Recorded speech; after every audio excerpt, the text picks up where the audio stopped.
Olá, muito bom dia, a paz do Senhor Jesus, uma feliz terça-feira para todos. Vamos meditar aqui um pouco sobre Deus não rejeita a oração de um coração quebrantado. O texto-chave, Salmos 51, versículo 17, que diz o seguinte: sacrifícios agradáveis a Deus são um espírito quebrantado. Coração quebrantado e contrito não desprezarás, ó Deus. E o que é um coração quebrantado? Na Escritura, quebrantamento não é fraqueza emocional, mas consciência espiritual. É o estado daquele que reconhece sua limitação diante de Deus. Porque somente Deus é o Todo-Poderoso, somente Deus é o Todo-Suficiente. É aquele que abandona a autossuficiência. Eu posso, eu faço, eu tenho, eu decido. Tudo o que acontece conosco, pessoal, vem de Deus. O apóstolo Paulo, ele disse: posso todas as coisas naquele que me fortalece. Então não vamos chegar diante de Deus: olha, Senhor, eu tenho te servido tantos anos, eu dou dízimo, eu dou oferta. Vamos deixar nossa autossuficiência de lado e vamos confiar completamente em nosso Deus. É uma pessoa que se coloca em dependência total da graça divina. Nós dependemos do Senhor, nós dependemos da graça divina. A graça significa o favor imerecido. Nós não merecemos, mas através de Cristo nós temos livre acesso à presença de Deus. O termo hebraico usado em Salmos 51, versículo 17, é Nishchabar, que carrega a ideia de algo partido para ser reconstruído, não destruído. Deus está fazendo em nós um processo de reconstrução, de restauração, de renovação. Somos restaurados pelo Senhor e nós precisamos dar lugar ao seu Espírito para que o Espírito Santo possa trabalhar em nós, porque Ele está trabalhando. Nós somos o barro, Ele é o oleiro. Deus não busca corações perfeitos, mas corações rendidos. Primeiro, que não existe um coração perfeito. Não existe uma pessoa 100% perfeita. Todos nós temos falhas, temos dificuldades, pecamos a todo instante, mas a palavra de Deus nos diz: filhinhos, não pequeis. Se todavia alguém pecar, temos um advogado junto ao Pai, Jesus Cristo justo. Deus rejeita a oração de quem? A Bíblia mostra que Deus resiste ao soberbo. Provérbios capítulo 16, versículo 5, Tiago capítulo 4, versículo 6, a religiosidade vazia. Essa religiosidade vazia, ela está bem expressa em Isaías capítulo 1, versículo 13 ao 15. Vamos ler aqui. Deixa eu buscar aqui. Isaías capítulo 1, 13 ao 15. Essa religiosidade vazia é uma religiosidade cheia de regras, cheia de ritos, é um puro farisaísmo. Os versículos de Isaías 1, capítulo 13 ao 15, na nova tradução, na linguagem de hoje, NTLH, trazem uma mensagem contundente de Deus ao povo de Israel, rejeitando a adoração superficial quando acompanhada de injustiça e pecado. Então vejam bem, é aquela religião de fachada. E o que nós precisamos compreender é que nós precisamos servir a Deus com todo o nosso corpo, com toda a nossa alma, com todo o nosso espírito. Versículo 13 diz: não adianta nada me trazerem ofertas inúteis. O incenso de vocês me dá nojo. E não suporto que celebre a festa da lua nova, o sábado e outras reuniões, quando vejo que quando vejo que vocês pecam e fazem maldades. Eu odeio as festas religiosas de vocês. Noutra linguagem, fala, eu odeio as festas solenes. Elas se tornaram um peso que não posso mais aguentar. Quando levantam as mãos para me pedir ajuda, eu não olharei para vocês. Por mais que rezem, eu não ouvirei, pois as mãos de vocês estão sujas de sangue. Isso significa, pessoal, que a pessoa, ela serve a Deus de fachada. Nesse contexto, nós observamos o que? A hipocrisia da adoração. Deus diz que os sacrifícios, incensos, sábados e festas religiosas se tornaram fúteis e inúteis. Isso ocorre porque o povo mantinha rituais externos, mas seu interior era corrompido, eles viviam em pecado. Não adianta termos regras, estatutos, rituais externos e não amarmos o próximo e não amarmos a Deus com toda a nossa alma, com todo o nosso coração, com todo o nosso entendimento. Não adianta dizer que guarda o sábado e não amar o próximo. Não adianta dizer que guarda o sábado e fazer coisas erradas. Primeiro porque o sábado é descanso, é descansar no Senhor, é descansar em Cristo. Mãos sujas de sangue. O versículo 15 menciona explicitamente que Deus não ouvirá as orações porque as mãos do seu povo estão sujas de sangue. Isso simboliza a injustiça social, a violência, a opressão dos pobres e indefesos, ignorando as leis de Deus no dia a dia. Não adianta bater no peito e dizer eu sou religioso e na realidade não ter o amor, o amor em seu coração. Esse amor que excede todo entendimento, esse amor que ama o outro, esse amor que ajuda o outro. São pessoas exclusivas, somente elas estão corretas, somente elas estão certas. Somente aquele grupo diz, nós somos os verdadeiros, nós temos a verdade em nossas mãos. Irmãos, nós precisamos ter muito cuidado com aquilo que nós professamos, com aquilo que nós falamos, porque a verdade absoluta vem do Senhor. E nós precisamos pregar a Cristo, a esse crucificado. Deus cansado do culto. O Senhor afirma estar cansado ou farto dessas reuniões que não geram transformação.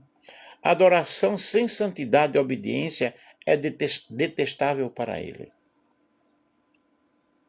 E os verdadeiros adoradores adorarão ao Pai em espírito e em verdade. Como nós podemos adorar ao Pai em espírito e em verdade? Quando nós nos entregamos de todo o nosso coração, com toda a nossa alma, com todo o nosso entendimento.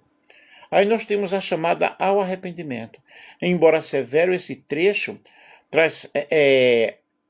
faz parte do primeiro capítulo de Isaías, que funciona como um tribunal onde Deus busca seu povo, mas também chama ao arrependimento.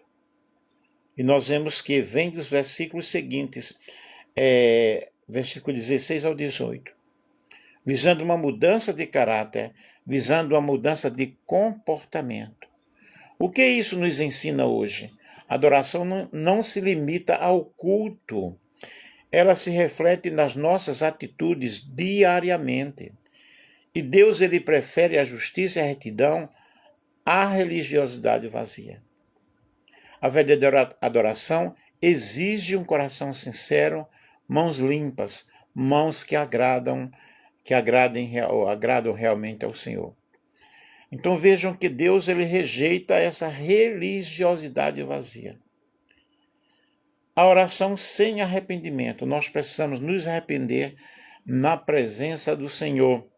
Cada dia. Isaías, capítulo 59, versículos 1 ao 2, fala sobre isso.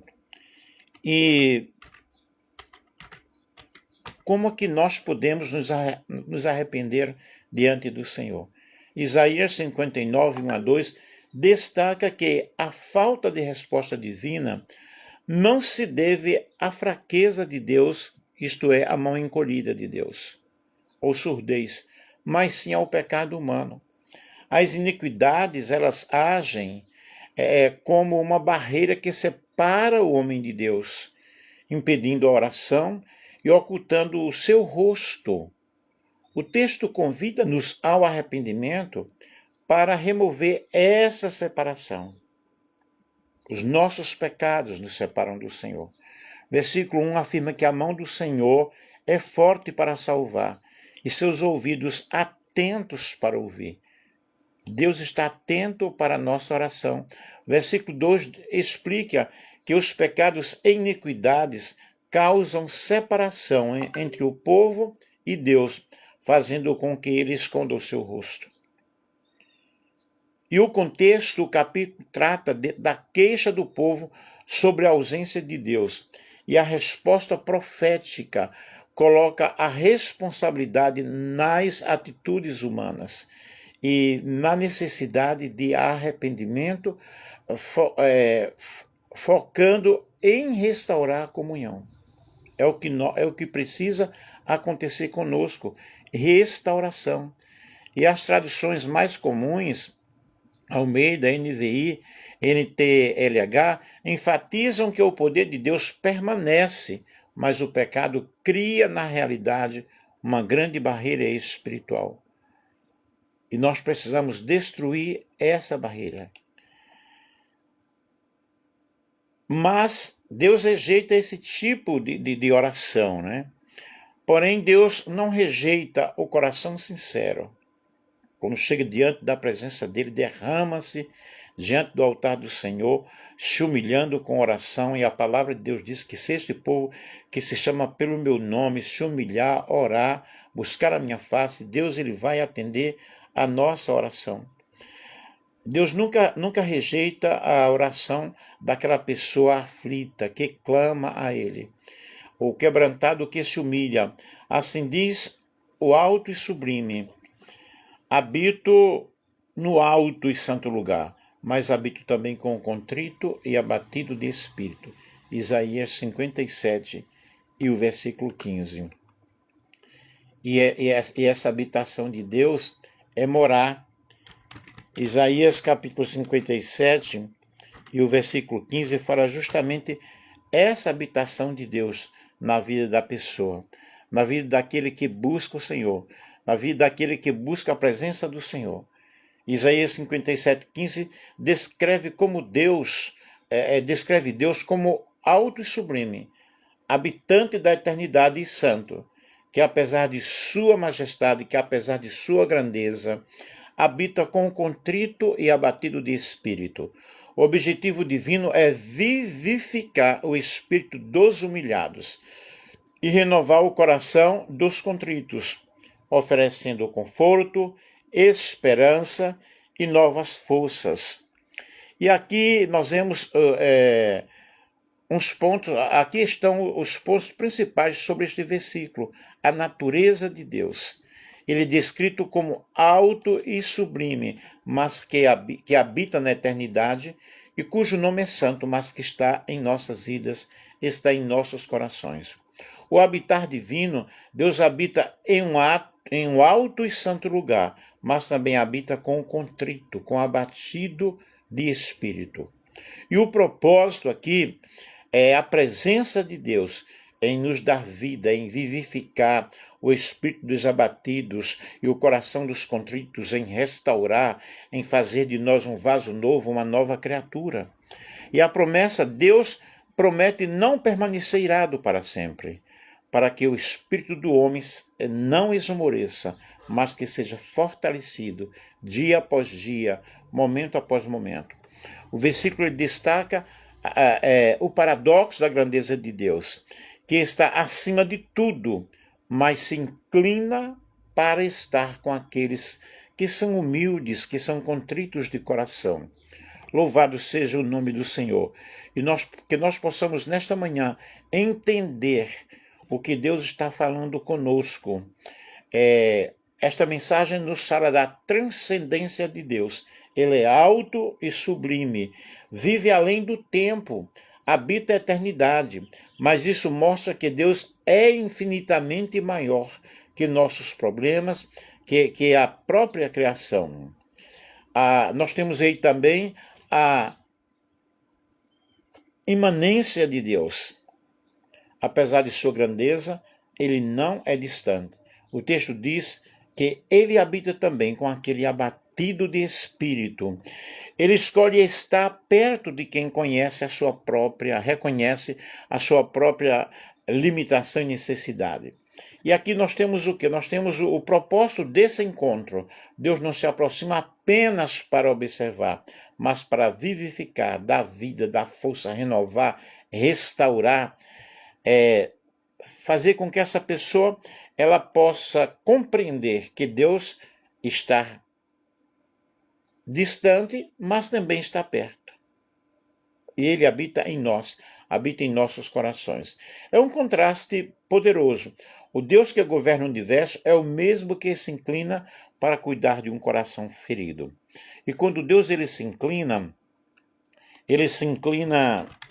para ouvir a nossa oração. É algo lindo, algo maravilhoso, algo especial. E o Salmo 113 fala sobre isso, né? E o Deus que habita nas alturas, mas que ele se inclina para ver o que se passa na terra. E a Bíblia descreve o momento em que Deus se inclina para a oração como um gesto de atenção ativa, proximidade e misericórdia. Diferente de apenas ouvir à distância. O ato de inclinar-se sugere que o Criador do universo abaixa-se para estar no mesmo nível de quem clama por socorro. Aqui eu vou citar alguns momentos e condições principais citadas nas Escrituras, no momento do clamor sincero e paciente. O exemplo mais clássico está em Salmo 40, versículo 1, onde a inclinação de Deus é a resposta à confiança persistente. Esperei com paciência no Senhor. Ele se inclinou para mim e ouviu a minha fala e ouviu o meu clamor. Quando há necessidade e aflição, Salmo 116. No Salmo 116, o salmista declara o seu amor a Deus porque ele inclinou os seus ouvidos em um momento de angústia e de morte. Inclinou para ouvir. Mostra que quando estamos no abismo e sem fôlego para suplicar, ele se aproxima para captar até os gemidos imperceptíveis. Antes mesmo da palavra ser dita, embora pensamos que Deus se incline, a Bíblia revela em Isaías capítulo 65, versículo 24, que a disposição de Deus em nos ouvir é imediata. E será que antes que clamem, eu responderei. Estando eles ainda falando, eu os ouvirei. E isso implica aí que o coração de Deus já está inclinado favoravelmente para os seus servos. E as condições do coração, os textos bíblicos sugerem que Deus se inclina especialmente para o justo. Os justos os olhos do Senhor estão sobre os justos e os seus ouvidos atentos ao seu clamor. Para o temente, ele ouve quem é temente e faz a sua vontade. Para o humilde, como em Isaías 57,15, ele habita com o contrito e abatido de espírito. Em resumo, Deus se inclina quando a oração não é apenas um ritual, não é apenas algo superficial, mas um derramar do coração feito com humildade e confiança. E nós precisamos buscar a presença de Deus humildemente. O quebrantamento como linguagem que Deus entende. O quebrantamento, o coração quebrantado fala antes dos lábios. Há orações silenciosas que sobem mais alto que palavras eloquentes. Nós temos aí o exemplos bíblicos de Ana, 1 Samuel, capítulo 1, versículo 10 ao 13, era uma oração sem som, mas um coração profundamente angustiado e quebrantado. E o resultado de tudo isso é que Deus respondeu à oração de Ana. Nós vemos aí a oração ao publicano, Lucas capítulo 18, versículos 13 ao 14.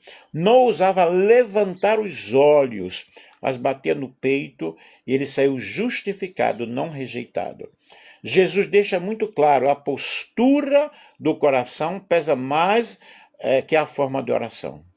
O quebrantamento, queridos, ele atrai a presença de Deus. Perto está o Senhor dos que têm um coração quebrantado. Salmo 34, versículo 18. Deus não se aproxima por pena, mas por aliança. O quebrantado não negocia com Deus, não impõe condições, não exige explicações. Ele apenas se rende, ele apenas se entrega ao Senhor.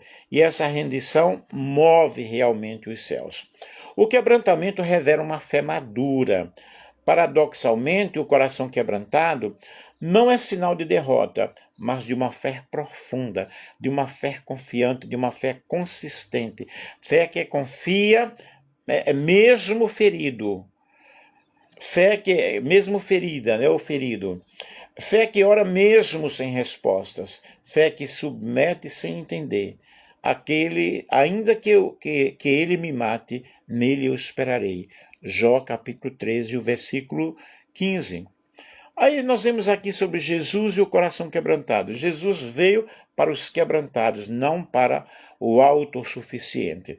O Espírito do Senhor está sobre mim, enviou-me para curar os quebrantados de coração.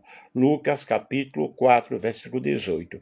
E na cruz, Cristo se fez quebrantado para acolher, para abraçar todo o quebrantado. Por isso, nenhuma oração sincera é ignorada quando nasce da dor entregue a Deus. Concluindo aqui, Deus não rejeita lágrimas quando elas se transformam em oração. Deus não despreza a dor quando ela se torna entrega. Deus não ignora o silêncio de um coração que clama. O quebrantamento não afasta Deus, atrai ao Senhor. A oração que nasce da alma nunca volta vazia. Amém? Que Deus em Cristo abençoe. Senhor Deus, Pai de misericórdia, Pai de toda consolação, aqui venho diante de Ti, venho diante da Tua presença, Senhor, te pedir perdão dos meus pecados, te pedir a Tua misericórdia para a minha vida e para este dia. Estou aqui, Senhor, sem máscaras, sem defesas, sem forças próprias. Tu conheces, ó Pai, o meu coração, Tu conheces também o coração daquele que aí está em nossa live, e nós pedimos, ó Pai, que Tu possas ajudar. Amanda Matos está aí, que Deus te abençoe. Deus, Tu conheces o nosso coração, as nossas dores, Tu conheces, ó Deus, as nossas limitações, o quanto nós precisamos do Senhor. Das nossas lágrimas, dos nossos gemidos, ó Deus, das nossas noites em silêncio e ocultas para muitas pessoas, mas somente o Senhor sabe o quanto nós necessitamos. E nós não temos méritos para chegar diante de Ti, mas nós nos achegamos a Ti neste momento, ó Pai, com o nosso coração sincero, com o nosso coração quebrantado e confiando nas Tuas promessas. Quebra em nós, ó Deus, o nosso orgulho, quebra em nós o nosso eu, Senhor, e não nos afastes da Tua vontade, não nos afastes da Tua presença, que o orgulho, o medo, a culpa e a autossuficiência sejam coisas jogadas fora, mas toma as nossas fraquezas e transforma a nossa dependência, Senhor, toma a nossa dor e transforma em propósito. Quantas vezes, ó Deus, as nossas forças se esgotaram, mas somente a Tua graça, ó Deus, pode nos sustentar, somente o Teu amor pode realmente nos dar a vida. Deus, se a nossa fé vacilou, renova-nos pelo Teu Espírito Santo, pelo Espírito de renovação. E nós nos entregamos, ó Pai, eu e o pessoal aí da live, Senhor, nos entregamos diante de Ti, nos entregamos da Tua presença, aquilo que nos ofendeu, aquilo que nos feriu, aquilo que trouxe problemas ao nosso coração, Senhor, aquilo que nós tentamos carregar sozinhos e não podemos carregar. Nos ajuda, Senhor, habita em nós, ó Deus. Habita em nossa casa, em nossa família, em nosso filho, em nossa filha, no marido, na esposa, naquele que neste momento está desesperado, naquele que neste momento o Senhor precisa de uma cura. Nós nos quebrantamos diante do teu altar, nos quebrantamos diante da tua presença, que nasce uma fé sincera, uma fé madura, uma fé confiante, uma fé que persevere, Senhor, e coloque em nós a esperança e uma comunhão mais profunda contigo.